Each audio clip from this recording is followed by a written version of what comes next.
For those that do not know about the whole situation with the turban ban on some airlines, such as the popular Aero Mexico, the whole thing blew up from a famous Sikh actor, Waris Ahluwalia, back in February of this year. After being pulled aside, he was patted down and asked to remove his turban, which Sikhs cannot do in public places, even though you can very easily scan and pat down a turban, just as you can with any other piece of clothing. This is an excerpt from the interview from Waris. So tell me a little bit more about this incident. Were you surprised, first of all, that they asked you to take your turban off? And had you had that sort of treatment beforehand? Well, thank you, first of all, for having me on the show. And I wasn't surprised, as it has happened to me before. And I knew that there was going to be a secondary screening because I had the SSSS code on my boarding pass. I was surprised that it went this far. In the past, when I've been told to remove my turban, and I've said I'm not going to be taking my turban off, they've used the other methods, wanding or swabbing. So they have other ways of doing it, and they've used those ways. So I was absolutely surprised that it went this far. And presumably you explained to them what the turban meant and what religion you were and so on. Were they surprised by that? Had they heard of the Sikh religion? Well, in that particular moment, in that space, there wasn't really much room for dialogue. It was just, I won't be removing my turban, and then it was, you won't be flying Aero Mexico, you should book yourself on another airline. It wasn't, what the problem here is not just the extra security, because I'm a big fan of extra security. I'm going to be on that plane as well, and I'd love it to be safe and secure. But when you have an SSSS on your boarding card, it immediately makes people feel that you've already done something wrong, or you're about to do something wrong, and the approach changes. You lose the smile and you lose the warm welcome, by an airline, and it's a little bit more negative, and that starts to feel demeaning for people. And that was the main. That has to end, that negativity. So you went on social media. It was reported about. You got a lot of support. The airline apologized and they said they would kind of train their people a bit better. But I mean, is this the exception, do you think, or is this now for you the new normal? Well, it's been increasing ever since 9/11. It's been, this isn't just about getting on an airplane. This is representative of a trend in the Sikh Coalition, which is a civil rights organization here in the United States, reported doubling of hate crimes towards Sikhs in America. And then when you have my thoughts are, this isn't just about Sikhs, or it's not just about me. There is a concern of racism and discrimination that's going on across the world, carried out. So let me ask you finally, and relatively briefly, what do you then make of Donald Trump and his extraordinary rise in the polls, and the real polls now, as we know, and of course what he's been saying about keeping Muslims out of America? What does that feed into? I think it feeds into human tendency. Humans tend to lean towards fear. It's the easiest thing that they can attach to. It's like a seed that just grows inside you, like a cancer, and it just grows and grows and grows. The opposite of that is love, which takes nurturing and care, and so it's a lot more work. And we've seen it throughout history that fear is the easiest approach, easiest tactic, easiest way to get further along in this. So it's what's amazing is that we never learn. We never step back and go, wait, we've done this before, and that's all we have to do. Got to leave it there, Waris Ahluwalia. Thank you very much indeed. Another Sikh man who is absolutely hilarious, he's a YouTuber named Juz Rain from Toronto. He was also pulled aside and asked to take his turban off, which he complied with in a private room. But then after the security inspected his turban and his hair and allowed him to leave, they did not give him the courtesy of a mirror so he could retie his turban. A turban takes minutes to put on, unlike a hat, and is near impossible to do without a mirror. Here's the interview from that.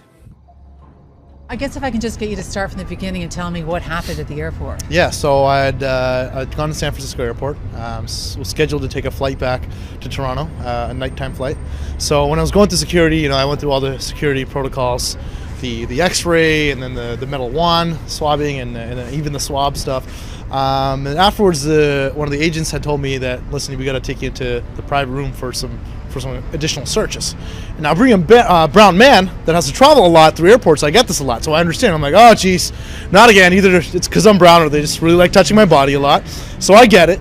And so I went into the private room, and the guy put on his gloves, that imagery, and I was like, oh boy. And then one of the agents was like, listen, we're gonna need you to remove your turban.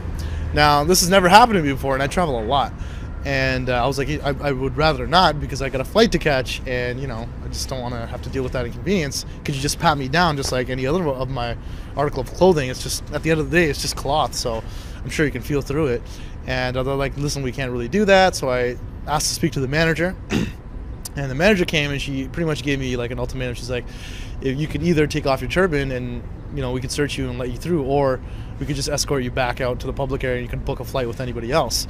And so when she gave me that ultimatum, I was like, geez, okay, I'm just trying to get back to Toronto now at this point. So I took off my turban, and they put it in a tray, and they ran it through, which was like funny imagery. It's just my turban running through the x-ray. After they'd already x-rayed it and done all those security measures. So, they ran it through and brought it back to me.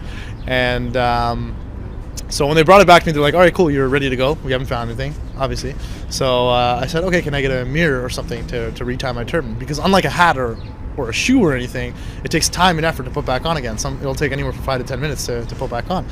And the attitude that I got from the TSA agents was like, listen, we don't provide mirrors. We don't have any mirrors here. And it's like, that's not our job. Like, we've done our job. We've made sure the safety of our passengers is up to par. And, we went through all the protocols, and they're pretty much good to go. So I was like, well, what do you want me to do now? And one of the agents was like, listen, there's a public bathroom at the other end of the terminal, so if you want to walk out and tie it there, you can do that.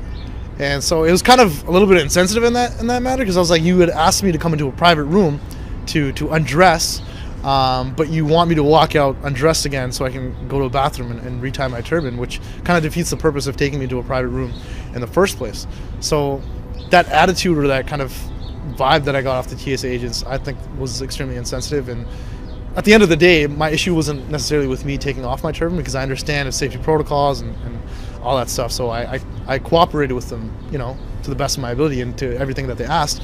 But when I asked for a simple request to get a mirror or something, it was necessarily like, hey, you're not our problem anymore. Like, you can go ahead, and like, this is not our issue. Like, we've done our job, and you can go to a bathroom and tie it. So I know for you specifically, because you've gone sort of both ways on it, but yeah. for someone who, can you explain to me what that might have been, that feeling might have been like? It's embarrassing. It's fully embarrassing. It's demoralizing, and it's something that I don't wish like anybody should have to go through. Like, it's just like, when I mean it's completely demoralizing, it really is, because it's having to walk throughout the airport with your hair out, with your turban out, is not something that I wish anybody to have to go through, because I know how that feels, and I know how other Sikh men or anybody that wears a cultural or religious headgear would feel about that. The response that you've been getting on social media has been overwhelmingly supportive, and yet there have been a couple of tweets. Can you share some of those that have sort of made you go, Yeah, I mean, some of the tweets that I've gotten are people like, what's the big deal? Like, they made you take off your turban. Who cares? They make me take off my shoes and belt all the time. And like, I get it. Like, I mean, the thing was, like, at the end of the day, my problem wasn't with them asking to take off my turban. It was how they dealt with it afterwards, after everything was said and done. And another thing is, like, taking off a turban is not like taking off a hat. You can't just put it back on. Like, it needs time and effort to put back on again. So, I mean, when I get responses like that, it's kind of hard to make others understand how it feels if you're not looking, because they're just going to look at it as an article of clothing, whereas a lot of people from my community look at it much more than that. Though the turban is a very easy place to hide weaponry, drugs or bombs, it is also a place that is very easily scanned, patted down and x-rayed. It is also a very sacred thing. Sikhs should not be in public without their turbans. Again, though it is a very logical security measure, it is also done in a very culturally insensitive way, especially when you can simply use a wand, a swab, a dog, or even patting it down. It is simply illogical. These random checks are also blatantly discrimination, against the wrong people too. Muslims, who are generally the people who are targeted, usually do not wear turbans. 9 times out of 10 that person is a Sikh, not a Muslim.